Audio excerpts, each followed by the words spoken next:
Hello प्यारे बच्चों, कैसे हो आप लोग। और इससे पहले हम लोगों ने जो डिस्कशन किया था वो था सुपरपोजिशन के बारे में, सुपरपोजिशन ऑफ वेव्स। ये बात हुई थी कि अगर किसी मीडियम में वेव है और दो वेव हैं, काफ़ी कुछ सिमिलर हैं आपस में, और वो एक ही तरफ प्रोपगेट कर रही हैं किसी मीडियम के अंदर, तो क्या होगा कि उन वेव्स में आपस में एक दूसरे के क्षेत्र में, एक दूसरे के रीजन में वो पेनिट्रेट कर जाएंगी, और इसको हम सुपरपोजिशन कहते हैं। और इस सुपरपोजिशन की वजह से जो इंटेंसिटी का होगा वो डिस्ट्रीब्यूशन हो जाएगा, या आप कह लो इंटेंसिटी का रीडिस्ट्रीब्यूशन हो जाएगा। तो इस पूरी जो सुपरपोजिशन का जो लॉ है, इसी को ही अल्टीमेटली हम इंटरफेरेंस के रूप में ऑब्जर्व करते हैं। तो interference of light waves is nothing but it is the superposition of light waves. Okay, इसकी जो डेफिनेशन है उसको जरा देख लें। जैसे इसमें लिखा है कि when two light waves of same frequency, ये कुछ कंडीशंस हैं, आवश्यक कंडीशन है इंटरफेरेंस के लिए। Two light waves of same frequency nearly same amplitude, same हो तो बहुत अच्छा है, लगभग बराबर हो तो भी ठीक है, nearly same amplitude, travels through the same region, एक ही क्षेत्र में जा रही हूँ, एट द सेम टाइम, मतलब एक ही समय में एक ही दिशा में किसी फील्ड में जा रही हैं, तो then due to the superposition the resultant intensity at different points of the medium. तो क्या होगा जब ऐसा हो रहा होगा, सुपरपोजिशन हो जाएगा, तो उन दोनों की वजह से जो उस रीजन की जो ओवरऑल इंटेंसिटी होगी वो पॉइंट टू पॉइंट मीडियम में चेंज हो जाएगी। हम ये देखेंगे कि अलग अलग जगहों पे इंटेंसिटी में बदलाव आ चुका है from point two point. This change in the intensity of light in a medium from point two point is called the interference of light. इसी को हम इंटरफेरेंस ऑफ लाइट कहते हैं। तो आप एक डायग्राम आप देखो यहाँ पर, ये एक इंटरफेरेंस पैटर्न है, इसको हम इंटरफेरेंस पैटर्न कह रहे हैं। और इस पैटर्न में आप क्या देख रहे हो कि आपको कुछ काली चमकीली पट्टियाँ दिख रही हैं। तो यहाँ पर क्या हुआ है कि दो लाइट सोर्स हैं, दो लाइट सोर्स से लाइट निकल रही हैं, और जब वो आपस में इंटरफेयर करके एक जगह पर मिलते हैं सुपरपोजिशन की वजह से, आपको वो डार्क और ब्राइट पोर्शन वहाँ पर दिखाई पड़ रहे हैं।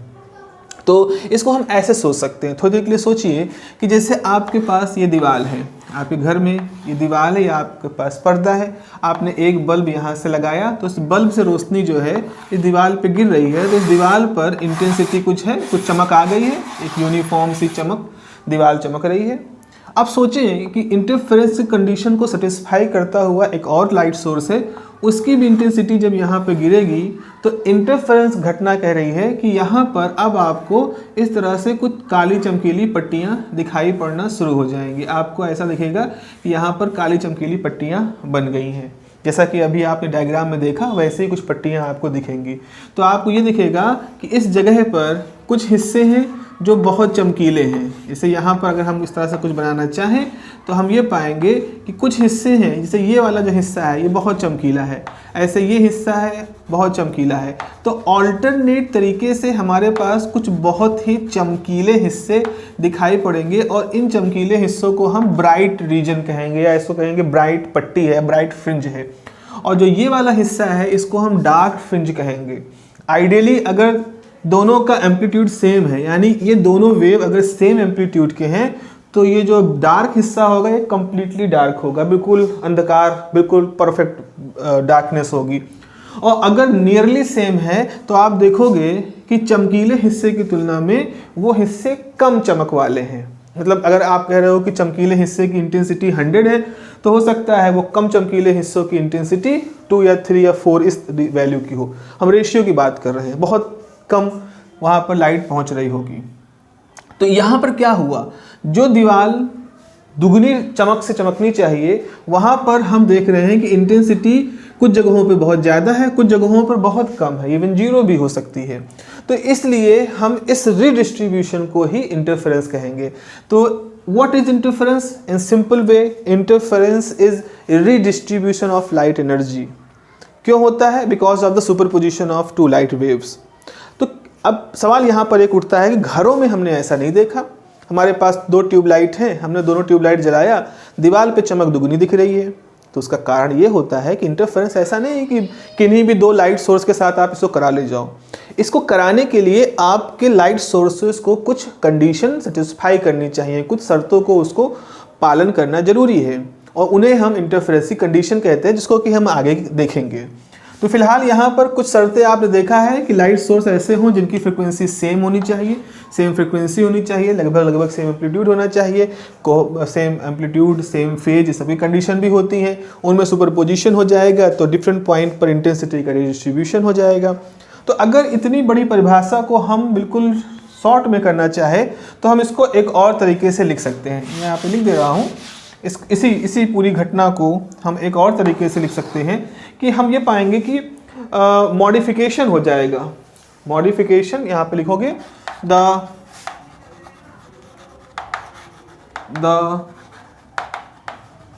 मॉडिफिकेशन का मतलब यही होता है कि बदलाव कुछ हो जाए, मतलब कहीं पर जैसे डार्कनेस आ गई, कहीं से ब्राइटनेस आ गई, इसी बदलाव को हम कह रहे हैं।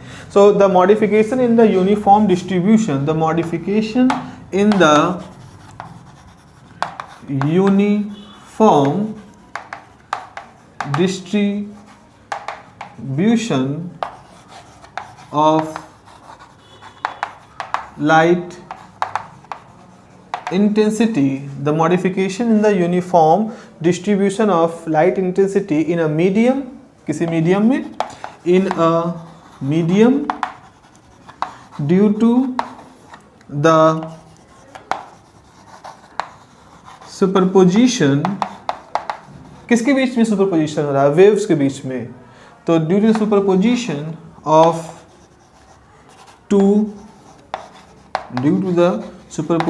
Of two light waves is called the interference of light, is called the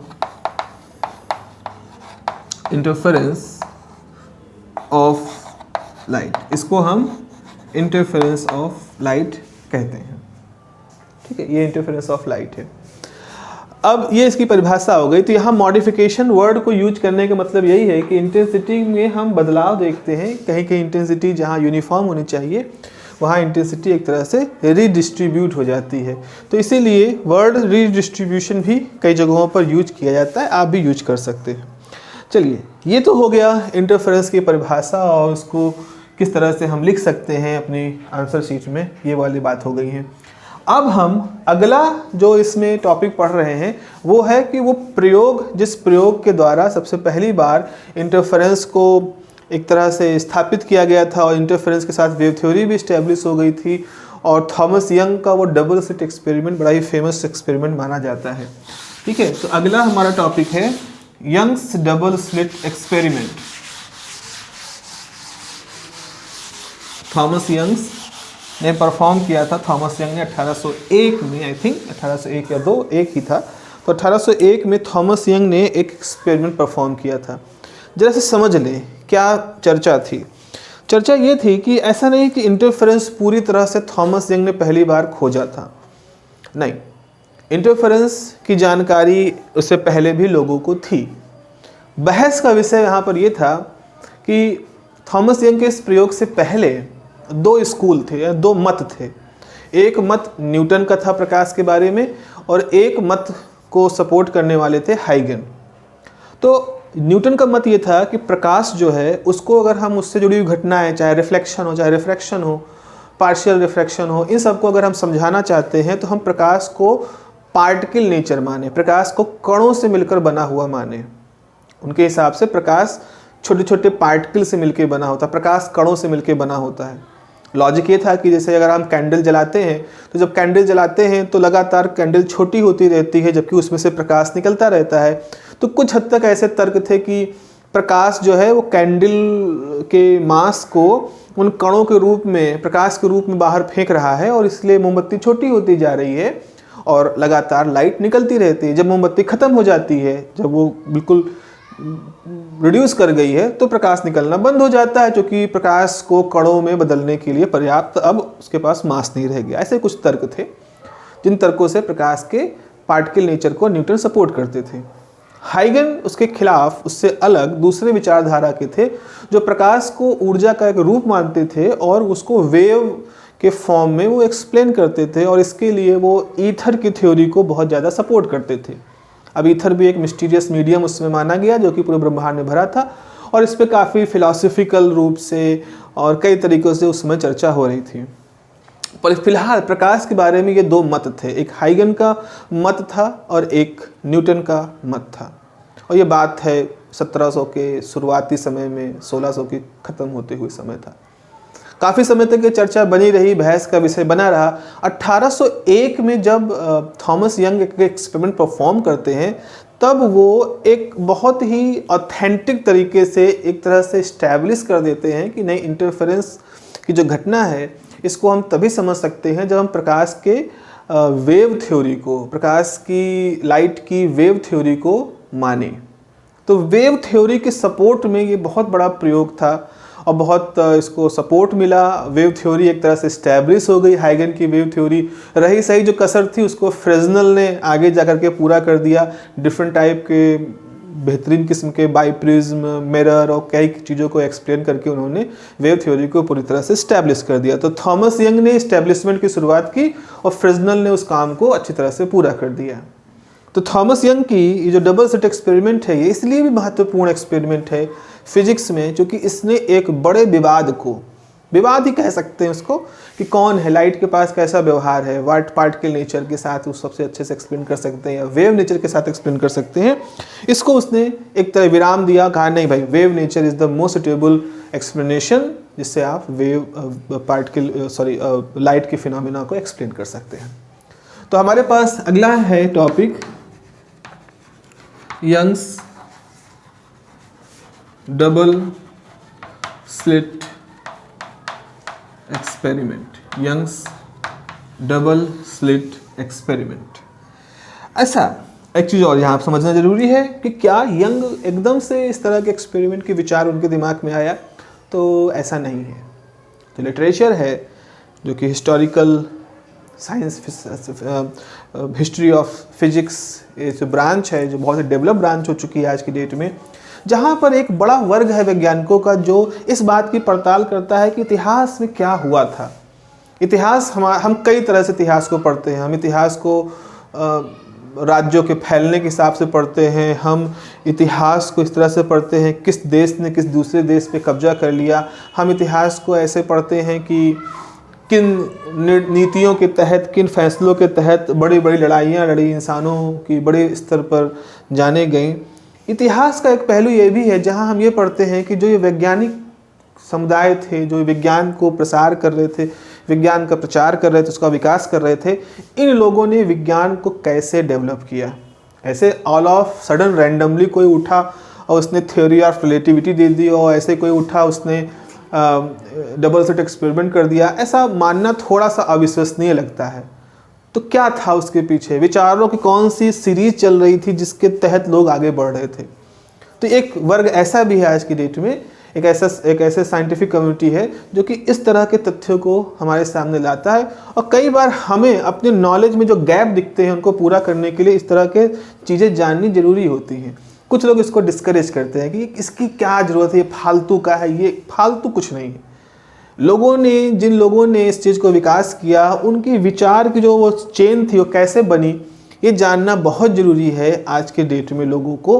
और इसका असर आप देखते हो, आप चाहे एनसीईआरटी देखो, चाहे इंटरनेशनल बुक देखो, उसमें बॉक्स में कुछ चीज़ें लिखी होती हैं विज्ञान के बारे में, वैज्ञानिकों के बारे में, उन कैसे विकास हुआ, ये सब चीज़ें। तो ये सब चीज़ें जाननी ज़रूरी है अगर आप सच में एक होल सोल नॉलेज, एक होलिस्टिक नॉलेज आप डेवलप करना चाहते हो सब्जेक्ट की। तो ओके, सो आते हैं अपने टॉपिक पर, यंग्स डबल स्लिट एक्सपेरिमेंट। तो यंग्स के प्रयोग से पहले एक प्रयोग और किया गया था, गिरमाडी का प्रयोग था। गिरमाडी भी एक क्या कह सकते हो, एक वैज्ञानिक ही थे। गिरमाडी लिख दिया, गिरमाडी। तो गिरमाडी ने एक प्रयोग किया था, इसी इंटरफेरेंस की पड़ताल करते हुए उन्होंने कुछ लाइट सोर्स लिया, कुछ बर्नर वगैरह लिया, और उसके सामने उससे जो लाइट निकल रही है, उसके बाद उसके सामने उन्होंने एक स्लिट लगा दी। तो एक स्लिट S1 है, एक स्लिट S2 है, और फिर यहाँ से जब लाइट निकली तो ये स्क्रीन पर उनको कुछ पैटर्न दिखाई पड़ा, लेकिन ये पैटर्न कुछ इस तरह का था, यहाँ इंटेंसिटी कुछ अलग तरह से थी, बीच में इंटेंसिटी ज़्यादा फिर कम, ये कम, इस तरह के थे। तो जब इस तरह का प्रयोग करके देखा उन्होंने तो उनका जो ये रिजल्टेंट जो आया था वो डिफ्रैक्शन थ्योरी को ज़्यादा सपोर्ट कर रहा था, डिफ्रैक्शन फिनोमेना को के नज़दीक ज़्यादा था, पर इंटरफेरेंस इससे एक्सप्लेन नहीं हो रहा था। अब आपके साथ सवाल ये आ रहा होगा कि आखिर इंटरफेरेंस और डिफ्रैक्शन में क्या अंतर होता है। तो ये बहुत अच्छा क्वेश्चन अगर आपके दिमाग में आया है बिल्कुल इसको अपने पास रखिएगा, क्योंकि हम फिजिक्स में आगे जब पढ़ेंगे तो इस चीज़ को पर्टिकुलरली ऑब्जर्व करेंगे कि what is the difference between interference and diffraction, किस तरह से उनमें अंतर है और किस तरह से दोनों आपस में जुड़े हुए हैं। दोनों चीज़ें हमारे लिए जानना जरूरी है। तो जब ग्रिमाडी का ये प्रयोग हुआ और उसमें उनके प्रयोग को डिफ्रैक्शन को एक्सप्लेन करता हुआ पाया गया बजाय इंटरफेरेंस के, तो सवाल हुआ कि आखिर इंटरफेरेंस कैसे देखा जाए।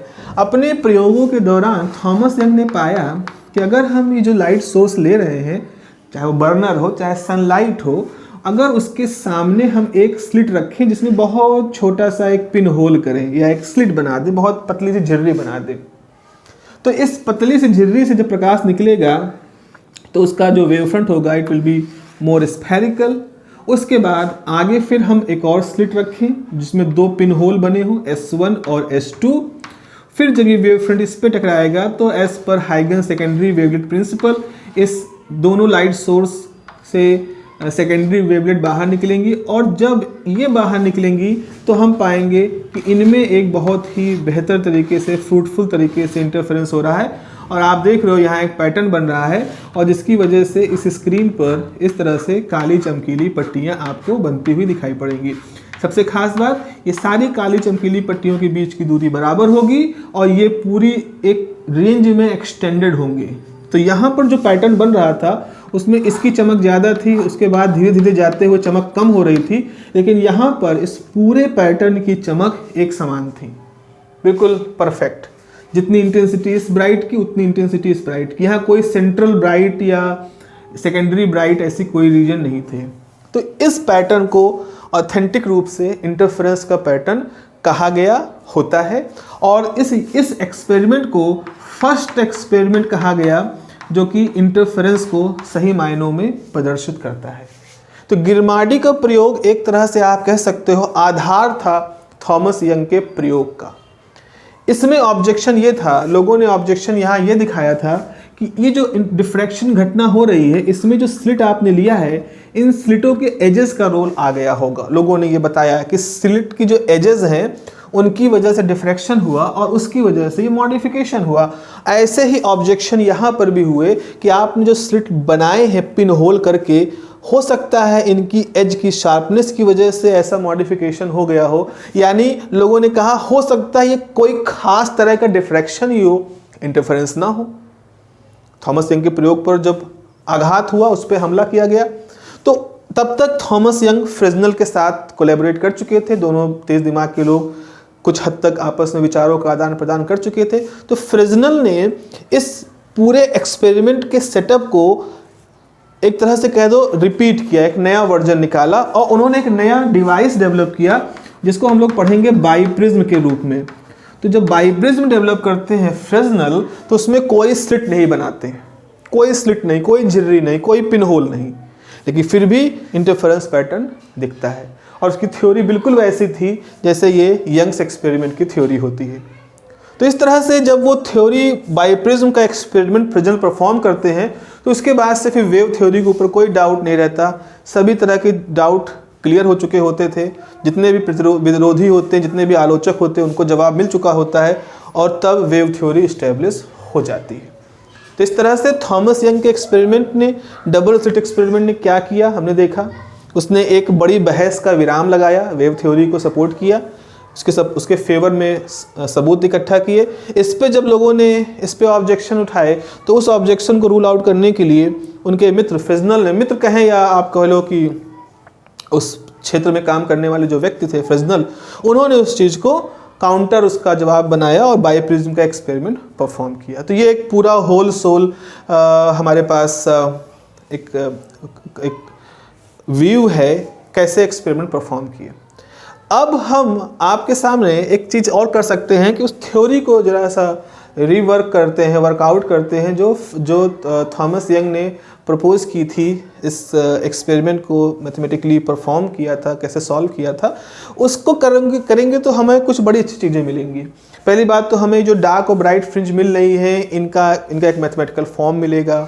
उसके बाद फिर हम एक एवरेज इंटेंसिटी की बात निकालेंगे। फिर हम ये देखेंगे कि आखिर किन तरीक़ों से हम उस एवरेज इंटेंसिटी को कैलकुलेट करके उस एवरेज इंटेंसिटी से हम इंटेंसिटी डिस्ट्रीब्यूशन की बात को कर सकते हैं।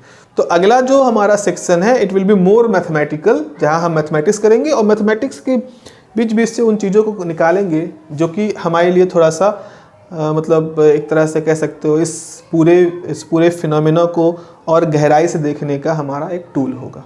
ओके, सो नेक्स्ट पोर्शन में, नेक्स्ट पार्ट में we will discuss the mathematical theory of Young's double slit experiment.